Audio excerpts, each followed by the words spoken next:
मजाक करते हो? कृष्ण क्या दिखाई देते हैं, वो भी इस कलयुग में? ये प्रसंग जो आप सुनाते हो ना, ये सच में सच्चे होते हैं? इस कलयुग में भगवान दिखाई दे जाते हैं? ऐसा कैसे हो सकता है? भगवान कैसे दिख सकते हैं? और इतनी क्षमता है एक इंसान की उसे भगवान दिखाई दे जाए? ऐसा हो ही नहीं सकता। दोस्तों, बिल्कुल आप ये कह सकते हैं। ये तब तक कह सकते हैं जब तक आपके पास आस्था और विश्वास की नजर नहीं है। एक चींटी की दुनिया अलग होती है और एक हाथी की दुनिया अलग होती है। चींटी को मिट्टी के छोटे छोटे ढेले जो है ना, वो पहाड़ जैसे दिखाई देते हैं, और हाथी को बड़ी बड़ी चीजें छोटी दिखाई देती हैं। हर एक की दुनिया अलग होती है, हर एक का अनुभव अलग होता है, हर एक की नजर अलग होती है। ईश्वर को देखने के लिए उस नजर की आवश्यकता पड़ती है जिसमें संपूर्ण विश्वास भरा होता है, आस्था भरी होती है। फिर आपको वो दिखाई देता है जो सबको दिखाई नहीं देता है। आज जो ये प्रसंग आपको सुनाने जा रहा हूं, बड़ा अद्भुत प्रसंग है। ठाकुर जी के साक्षात दर्शन हुए हैं, आप भी सुनिए। हरे कृष्ण दोस्तों, मैं हूं अनुज शर्मा, मेरठ की रहने वाली साक्षी। साक्षी बताती हैं कि मेरी एक बिटिया है, बेटा नहीं है। बड़ी इच्छा थी एक बेटे की, तो मेरे भाई ने रक्षाबंधन पर मुझे लड्डू गोपाल दिए। जब से लड्डू गोपाल मेरे जीवन में आए, जीवन बदल गया। अचानक से इतना प्यार हो गया लड्डू गोपाल से, इतना प्यार हो गया कृष्ण से कि कृष्ण के बिना दिल ही नहीं लगता, लड्डू गोपाल के बिना दिल ही नहीं लगता। अपनी सारी बातें उनसे कह देती, उनकी सेवा करती, स्नान करवाती, भोग लगाती। मेरा सब कुछ मेरा ठाकुर, मेरे लड्डू गोपाल। दिन भर उनसे बतियाती रहती हूं। सपने में कई बार दिखाई दी, कई बार बातें की, कई बार खेली। दिल में जो कुछ भी आता है ठाकुर जी को कह देती हूं, इसलिए किसी बात की चिंता होती ही नहीं है कभी भी। पहली जन्माष्टमी आई। जन्माष्टमी मेरे लिए बड़ा दिन था, मेरे ठाकुर का जन्मदिन था। उत्सव की तरह तैयारी की, खूब धूमधाम से जन्माष्टमी मनाई। बड़ा आनंद आया जब मेरे ठाकुर की सेवा करती हूं, उसके साथ खेलती हूं, उससे बातें करती हूं, तो जीवन में ऐसा लगता है कि इससे सुखद समय कोई हो ही नहीं सकता। जन्माष्टमी के बाद आती है ठाकुर जी की छठी। छठी की तैयारी चल रही थी। साक्षी बताती है कि उस दिन ठाकुर जी को स्नान करवा के, दूध का भोग लगा के, उनको थोड़ा विश्राम करने के लिए सुला दिया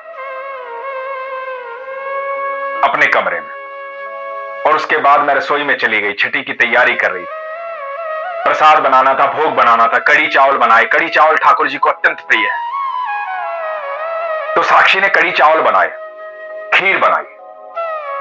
खीर बनाई तो खीर में बादाम डालने थे, तो याद आया कि बादाम जो है वो साक्षी के कमरे में है। साक्षी का वही कमरा जहां वो ठाकुर जी को विश्राम के लिए सुलाती है। तो बादाम लेने अपने कमरे में गई।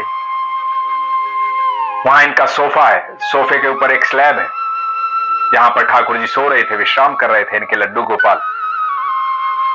उनको निहारा, अलमारी से बादाम लेने लगी।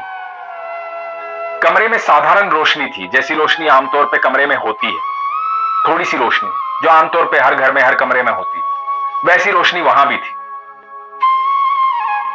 अलमारी से बादाम लेने लगी। जब बादाम लेने लगी तो अचानक से घुप अंधेरा हो गया, जो कि असंभव था। एकदम अंधेरा हो गया, कुछ दिखाई ना दे। साक्षी पीछे मुड़ी तो क्या देखती है, जहां इन्होंने अपने लड्डू गोपाल को सुलाया है, वहीं पर सोफे पर चौड़े चौड़े कंधों वाले,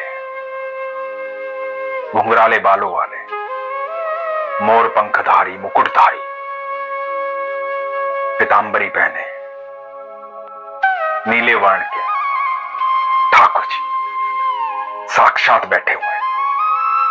पूरे कमरे में घुप अंधेरा है, लेकिन इनको सिर्फ एक झलक याद है। वो झलक ये है कि मुकुट पहने हुए मोर पंखधारी घुंघराले बालों वाले चौड़े चौड़े कंधे ठाकुर जी सामने बैठे हुए।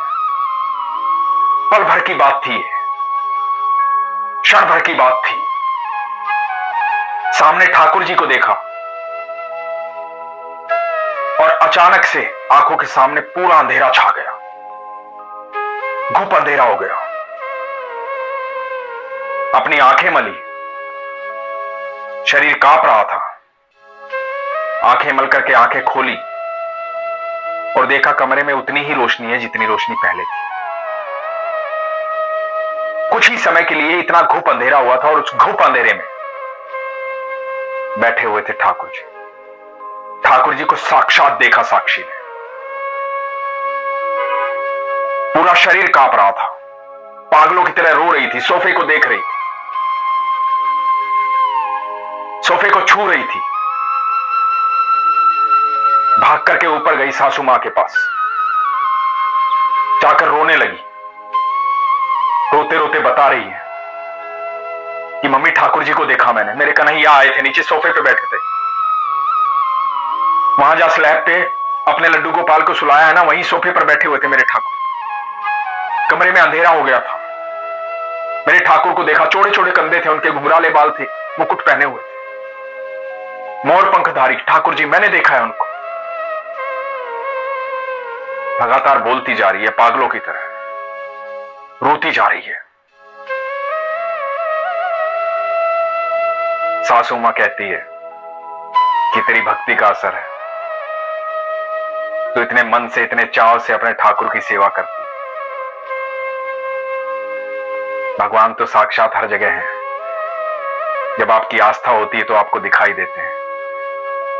वही साक्षी बताती है कि जब मैं लड्डू गोपाल की सेवा करती थी इतने चाव से, इतने प्रेम से, तो मेरे सारे रिश्तेदार, दोस्त, सब पड़ोसी ये कहने लगे थे कि तू पागल हो जाएगी,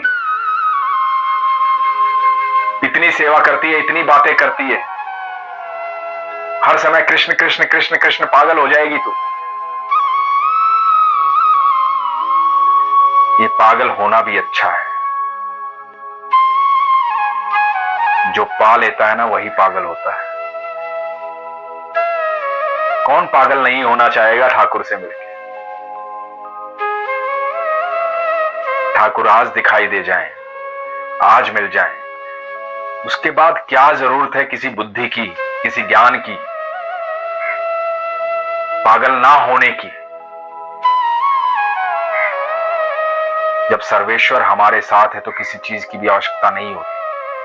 अनंत ब्रह्मांड के मालिक हमारे साथ है तो मन में कोई चाह नहीं होती,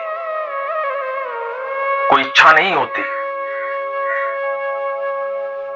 मैं आपसे सिर्फ एक बात कहता हूं, छोटी छोटी चीजों में मत फंसो, डरो मत, घबराओ मत, परेशान मत हो। परेशानी का कोई दूसरा कारण नहीं है। परेशानी, दुख और डर, भय, इन सब का कारण एक ही है कि अभी तक आप ठाकुर के पास पहुंचे नहीं हैं। और जिस दिन पहुंच जाएंगे ना, आस्था सच्ची हो जाएगी, सरल हो जाएगी, प्रेम हो जाएगा ठाकुर से। आप यकीन मानना, इनमें से कोई भी चीज आपके करीब नहीं आ पाएगी और आपको किसी चीज की आवश्यकता भी नहीं रहेगी। भौतिक आवश्यकताएं तुच्छ हैं, छोटी है। अनंत ब्रह्मांड का मालिक है वो, जो उसका हो जाता है अनंत ब्रह्मांड उसका हो जाता है। इसलिए छोटी छोटी चीजों में मत फंसो, विश्वास पक्का रखो। जिंदगी में कभी नहीं घबराओगे, कभी नहीं डरोगे। और जो लोग ये कहते हैं ना कृष्ण क्या ऐसे ही दिखाई दे जाते हैं, इतनी तपस्या करनी पड़ती है, पहाड़ों में जाना पड़ता है, इतने साल तपस्या करनी पड़ती है, भूखे रहना पड़ता है, तब कृष्ण मिलते हैं। कृष्ण क्या ऐसे ही मिल जाते हैं? हां मेरे दोस्त, कृष्ण ऐसे ही मिल जाते हैं। आप सरल होने चाहिए, आप सच्चे होने चाहिए, आपका स्वभाव जो है वो निस्वार्थ होना चाहिए।